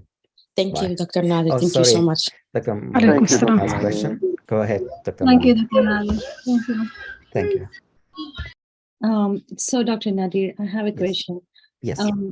So for example, like my family and friends live in India, Yes. and my mother has a problem with neuropathy, and I was like asking whether you can get duloxetine, like let me know so we can talk about it. So whenever I say some medication, like in a generic name, they were not able to find the medication in India. So every time they go to the medical store and they say that, hey, this medication is not available here. I don't know who prescribed this. But I was like, this is like the plain medication name. It might have another name in India. Yeah. But it is like very difficult for me to find those names and prescribe to my family members if it's needed. So how can we address this? Like, I do not want to feel like I cannot give a best possible care, because I know some medications I want to like help my family, and they were not able to get those medications there. So how can we really address this? So the best way I can think about is you graduated from medical school Yeah. there or here? Okay. If you have some of your classmate people before you or after you still in India, so you can discuss with them what's the best medication that are used for this condition, let's say neuropathy. In the US, we use Neurontin or gabapentin. Do we have gabapentin there? Because the pharmaceutical name might be the same, but the product, depending on the company, they may change the name there according to what they think is easy to go in the market. So I think if you have someone in the medical field, physician, if not a pharmacist, would be also another option. So they know the market, they know what's used for this condition, and they can discuss about the comparison to the US. Some might be available there, some might not, I'm not sure, but you can start that way. Thank you. I'm always Googling the medication if it is available there. So it's taking a lot of time. That's a lot of, yeah, that's Google will help a lot. Yeah, you're right. I do get some questions from people in Saudi Arabia, for example. So when I Google it, yeah, and sometimes if I have someone physician there, they may fine tune or at least they will tell you if there is some problems, how to solve it, how they overcome this. But yeah, Google will help. Thank you. All right. Thank you. Thanks for the presentation. Thank you, Dr. Nadir. Hope I didn't miss any comments. Yeah. Thank you, everyone. Mafaz, go ahead. Hi, Dr. Nader. Hello. How are you? Yes. Very good. Thanks. Thank you for the presentation. Thank you so much. Topic was very interesting today. Yes. So I wanted to ask about the abstracts. I still have a small question, which is, since we had the poster for the original comparison between pediatric and geriatric COVID-19 pancreatic disease, and we also worked on the geriatric abstract by itself as a separated abstract. Is there any chance that it will be considered like a recycling or anything? So are we, so we already submitted them to 2 different conferences, or We still did not submit the geriatric abstract. we submitted the 2 topics together to Comparison. one, the Yes. comparison. So what I would suggest is for the geriatric, if you can rerun the data, so see if there is any addition. So at least you will have different data element, or the results might not be as you The comparison. copy paste. Yeah.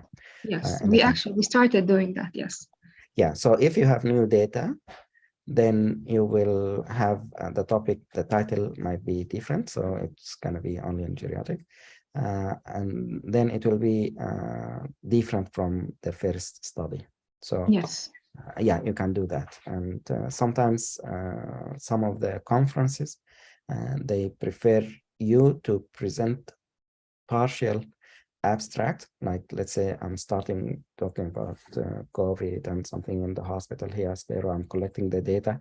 I can submit the abstract with whatever I got partially for the conference, and they will say, okay, you present this for this year, and next year when you complete the data, and then you can present in next year as well. So it's kind of an ongoing research. And some of the conferences offer that as well. So there is no problem doing the presentation and then update your data and then present again, either in the same conference or different conferences. As long as you are not repeating yourself or you are not repeating the same data, if that makes sense. Yes, that makes perfect sense. Yes, thank you. Thank And you. my other question is, I was always interested in making an application which is towards the pediatric population. So regarding the pediatric, it's always crucial for us to monitor the growth and the development of the children.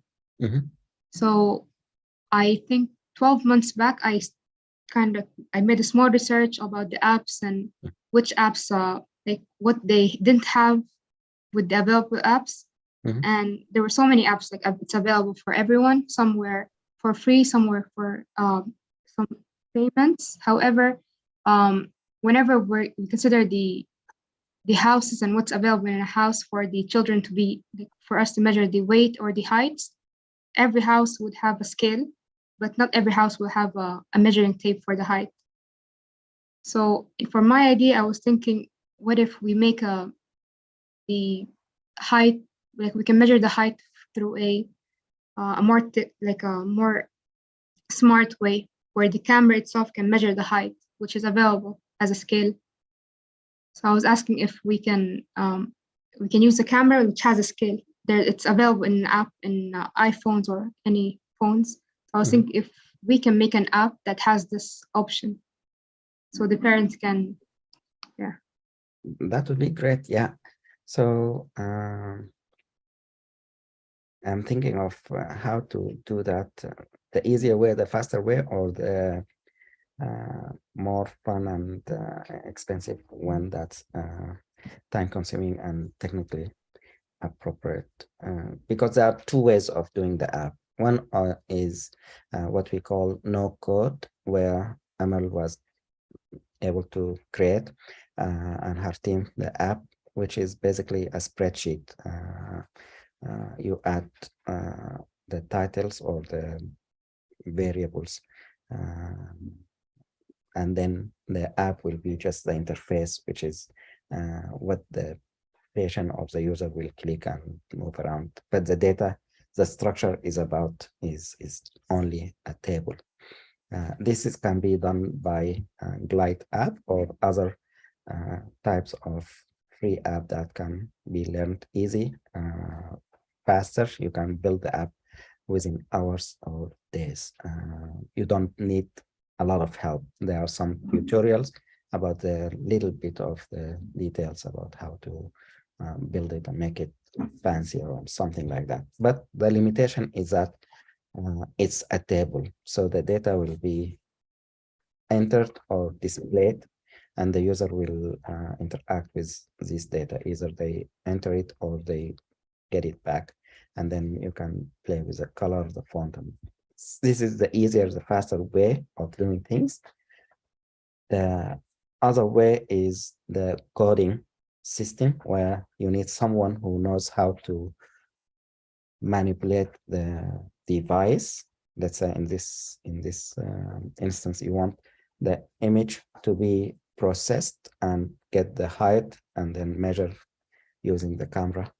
To do that, you need someone who can develop the app using codes. So it will get the picture, it will send it and analyze it, making the process to get the numbers out of the picture, like the height, and display that in the table if we want to. And then display that for the user. They will say, oh, this is my son, now he is 5, whatever. And then 1 month later, or he's 5 to something. So to do that, you need a little bit of investment in coding. Either you want to study how to do the coding, how to manipulate the device, how to get the image from the camera, and then play with the image to get the details of the height, and then display or save that. Or you can ask someone. In my case, when we started doing this app thing, we went to the College of Communication Arts. They have students who play with coding, so they just develop apps left and right.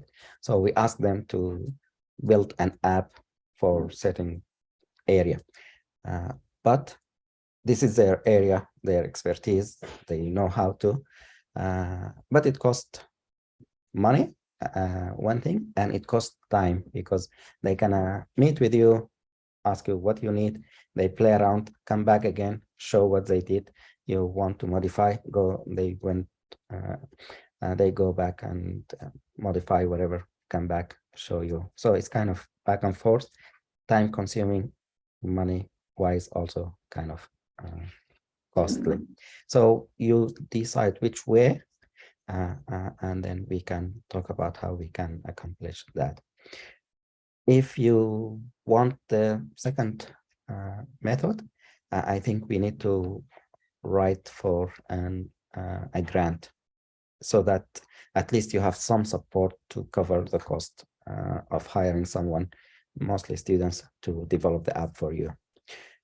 Otherwise, you and your team will invest time learning the coding, learning how you can manipulate an image from the device, how we can get the height on the measurement, how we can obtain this using artificial intelligence. I don't know. I think you might have another way of doing it with artificial intelligence, where you will get the picture, send it to somewhere, a website, where they will do, like now I'm using Zoom. Zoom will recognize my face, my body, and then it will delete the background. So I can add another picture to replace my background. Does it make sense? So this is an artificial intelligence kind of way. So if we can figure out a way where we can take the picture of the child, send it to a place, a website, where the artificial intelligence will dissect it and get the length or the height of the person and calculate that and get the information back as a, let's say, in centimeter or inches, the height, then you save that, display that in your app. So if there is a way to do that, I'm not sure, but we can investigate. And if we found that way, if we can find this method, it might be an easier way, less expensive, and less time consuming. If all this makes sense, let me know. Yeah, makes sense. I had this idea right now, since there's apps that actually can measure the height from the image or from the camera. Is it possible that we do the glide, and give the option for manual insertion of the results, and then there's another link that can take them to the app, and then they install it and use it? Oh, definitely. there is a way to do it. Yes, you can get the user engaged. That's one way to do it.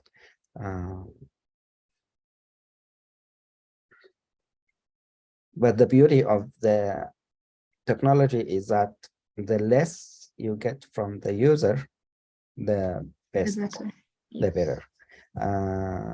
Because the reason is the patient or the family or the parents wants to click something and that's it. They don't want to, if they want to write down, record and what's the point of the app itself? If they want to spend the time, they can write in the paper or they can just log it in some other app that have the capability of just adding the numbers. But if you can find a way to combine the glide with these apps where, I know there are some apps where you take the picture and it will measure the length, the width, and if we can figure out how to work both of them together, that would be the perfect solution.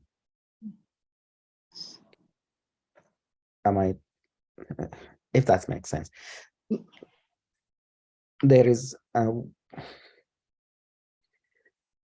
a way of doing things with images, but that's like a face recognition. So you take the image, you send it to a URL of a website, and it will process it, get you the image back with only the face, for example.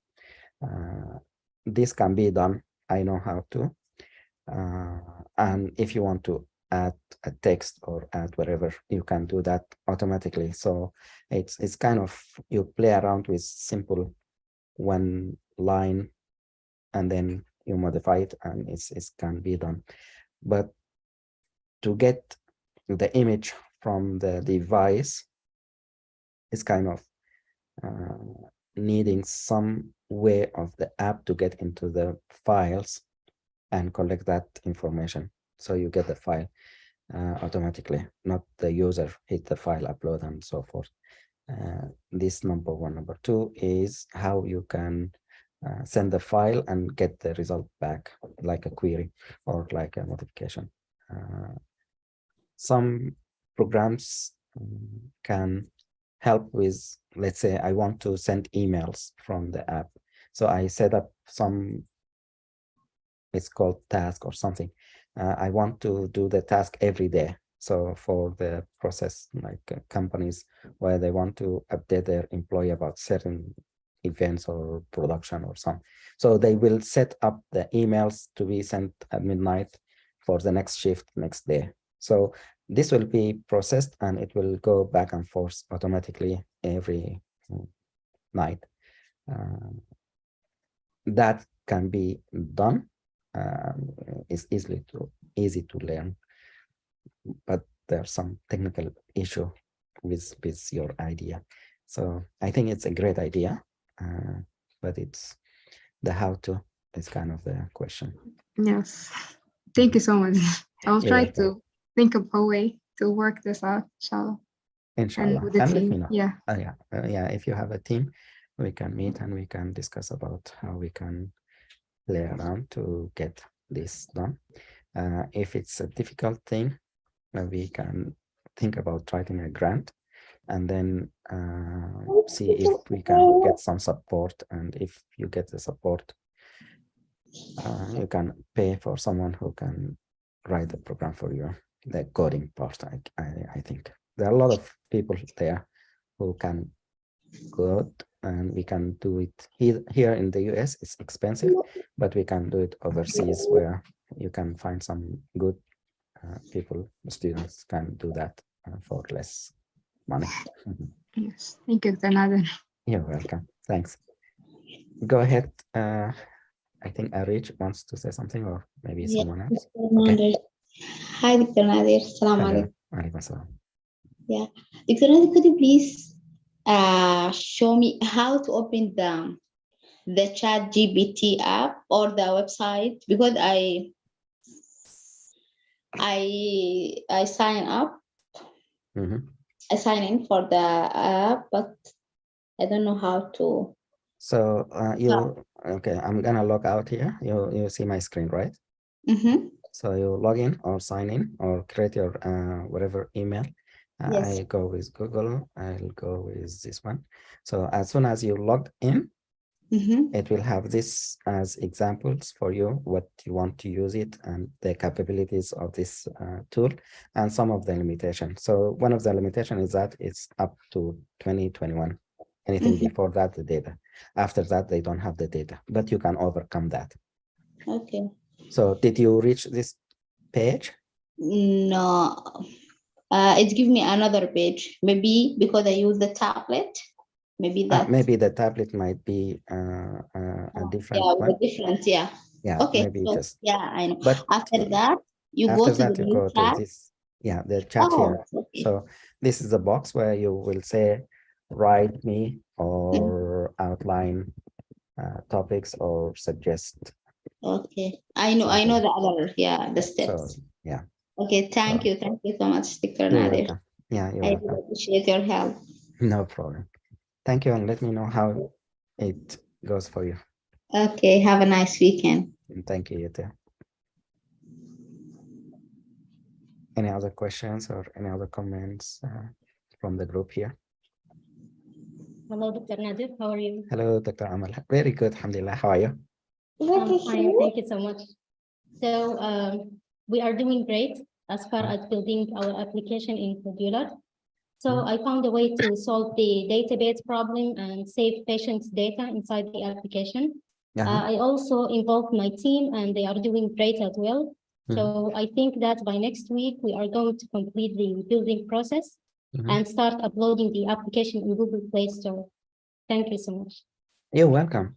And my suggestion is for you to reach out to other fellows and see whoever is interested in making a copy of it in a different language.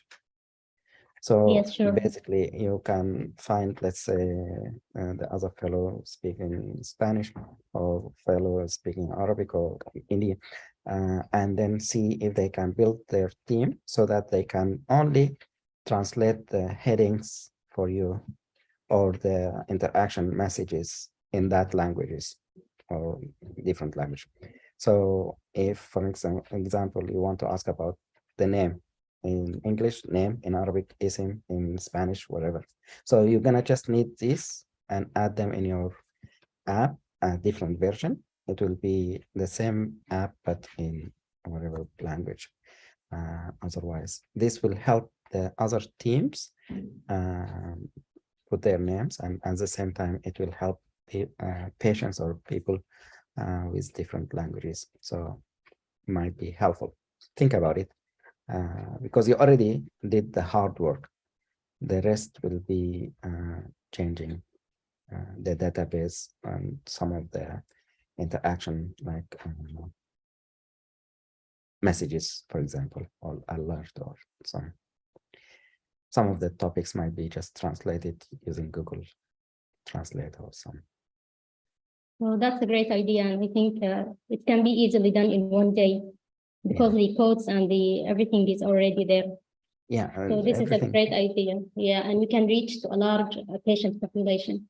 Oh, sure, yeah, and you can write about that with other people. Like if, let's say, your team is 10, if there are people from this fellowship, another 10 people work on same app, but in Arabic, and then another 10 work in the same app, but in Hindi or whatever other language.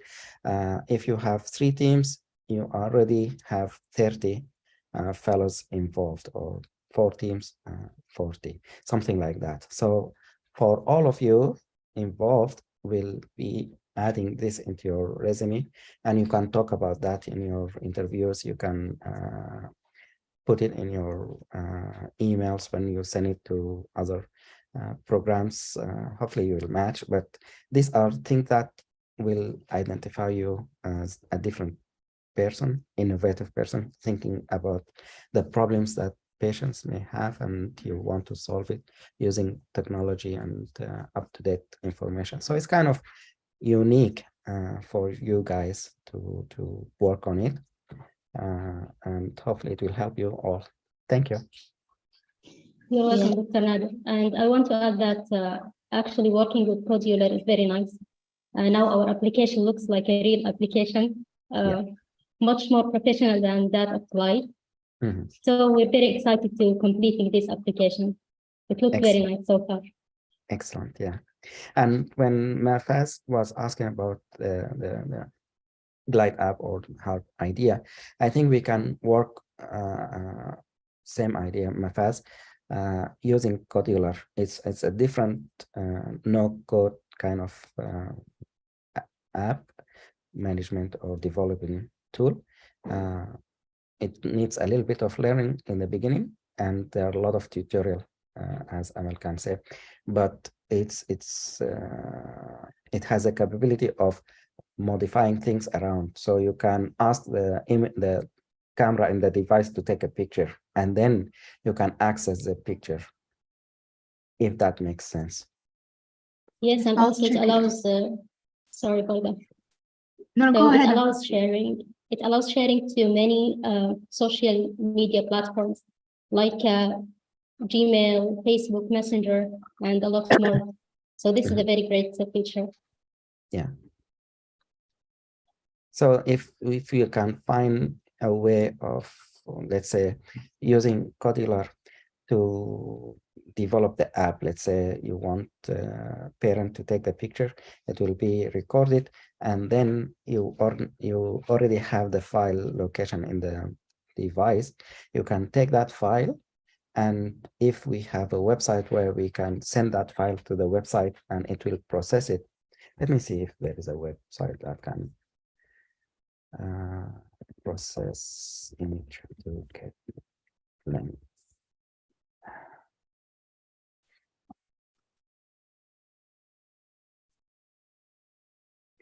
There is a way of measuring size of an object, for example, in an image. If, let's say, there is this website where we send the image, and then it will tell us the length and the width of whatever object. So we focus on the patient or the child in this case, and then send the image, get the information as far as length and width, and collect all this information, put it back in the app. So Codular, if we have a way to connect it, might be an option doing it. It's kind of neat way of doing it if we can. So I will look into it, inshallah, to another if. You're Sounds welcome. like good. Sure. Thank you both for sharing. Any additional comments? Hello, Questions? Dr. Nader, this is me here. Yes. I just want to add into that there are some platforms that can actually help you to add whatever you want or visually. For example, for us, when I was using a telehealth, we had to like assess the range of motion. So it was actually one of the tool I had, so we could actually measure the angle online. So there was like in that video, you could actually literally put that tool in, and you can measure the range of motion like that. So when you're talking about measuring the height also, that can be also done using that kind of tool. Excellent. That's useful. Thank you so much for sharing. And if you can get with Mafaz, maybe you can talk about what app is that. The only thing is if it's a user dependent app, like if the one who clicking and manipulating things and then entering the data, that's one way of doing it. But the cool way is if I just give the image and I get, using the artificial intelligence or other method, I get the numbers back. So if we can use the cool method, that would be great. If we cannot, then we can use the user input kind of. Yes, this is more like a user and using it and entering into it manually. But you could also take a screenshot and you could manually also, like, I mean, using the AI interface, you can get the result as well. Sounds good. Yeah. Excellent. Yeah. So Thank you so much for sharing. Yeah. So if you can get in touch sure. with Mafaz, maybe we There can is a build it. the app I was talking. It's actually a platform like a Zoom, but it's called a Blue Jay. Do you mind if you share it in the chat? Yes, I can. I'm just going to get it. Yes, I will add into the chat. Yeah. Thank you so much. Thanks for sharing. Oh, you're welcome. Thank you. You're welcome.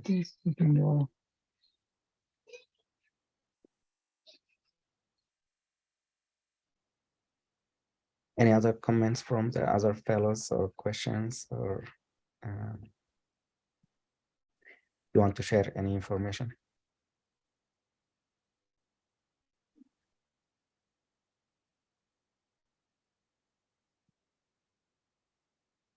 Any I had a suggestion? question, Yeah. Go Dr. ahead, Nader. Dr. Assalamu Raya. alaikum. Alaikum How are salam. you? Very good. How are you? Alhamdulillah.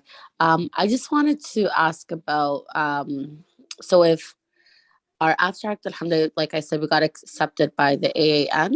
If I wanted to submit it to a journal to get published, do I have to change the abstract? Like, how does that work?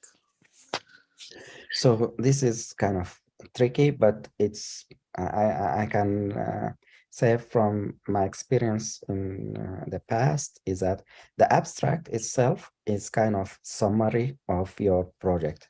Let's Yes, say absolutely. it's very brief, so you are not sharing all the content or the information that you have to share. So let's say you have very limited space, you only shared one graph, but you have two graphs. So what do you do with the other graph? So all this information additional to what you presented in ANN will be an extra. If you have extra data that you don't share or you don't have the text, like the limitation because of the text limit or word or the graph limit, then you have more or less additional information. If you have that, I don't think you have problem when you're turning the abstract into a manuscript. Okay. Does it make sense? But if you are repeating yourself, the same method, same all the information in the abstract, and then you take it and you just send it to, let's say, a journal stating that it's a letter or something very concise, I think this is just a recirculation, or you going, and I don't think anyone will do that. Mostly in the past, what I worked with a researcher in Buffalo, what he does, he work like collect the information, condense it, make it an abstract, submit it to the, let's say, conference. When it's accepted, then he will work on the same content, but now we can elaborate more. Maybe the information will be shared as far as more details, more imaging, more graphs, more. So it will be enlarged to make it as a manuscript and submit it to a journal, and they will accept it. So it will be an abstract in the form of a summary, and then totally full paper in the journal.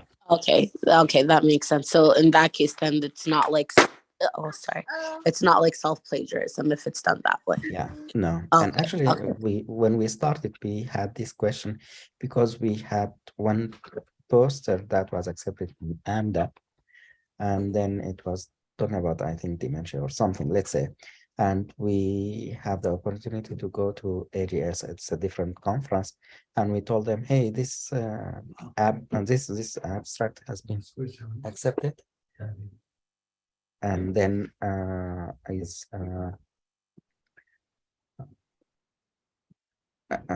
at that time we had it submitted to AMDA, and we were waiting and did not get the response, so we thought it's not accepted.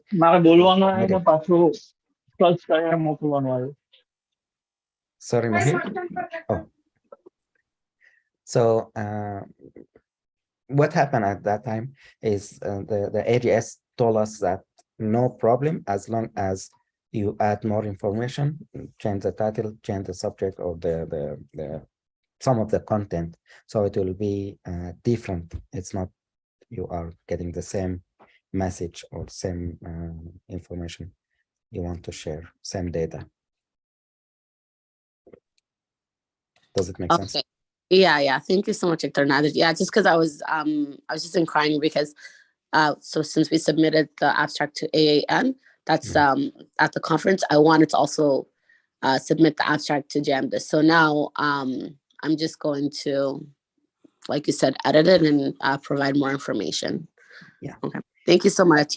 You're welcome. And you can use what I learned is you can work on the, let's say you can take the introduction or the title, put it in chat GPT and let that run so that it can give you more of the meat to Okay. explore. Yeah. And Can then you? references. So. Yeah, I'll review. I'll go back to the video, the recording. It was 2 weeks ago that you spoke about that, right? Just so I can get a refresh. We did it just a few minutes ago about the chat GPT. Or what's the question? Sorry. Yeah, sorry. Okay, I'll go back to that. Thank you, Dr. Nader. You're welcome. No problem. All right. All right, everyone. Thank you so much. I appreciate your time and have a wonderful day. See you next week. Assalamu alaikum. See ya. Assalamu alaikum. Thank you, Dr. Nader. See you next week. Thank you. See ya. Thank you, Dr. Nader. Thank you. Bye-bye. Thank you very much, Dr. Nader. Thank you, Dr. Amal. Thank you so much, Mr. Nader. Thank you, Dr. Amna. Assalamu alaikum.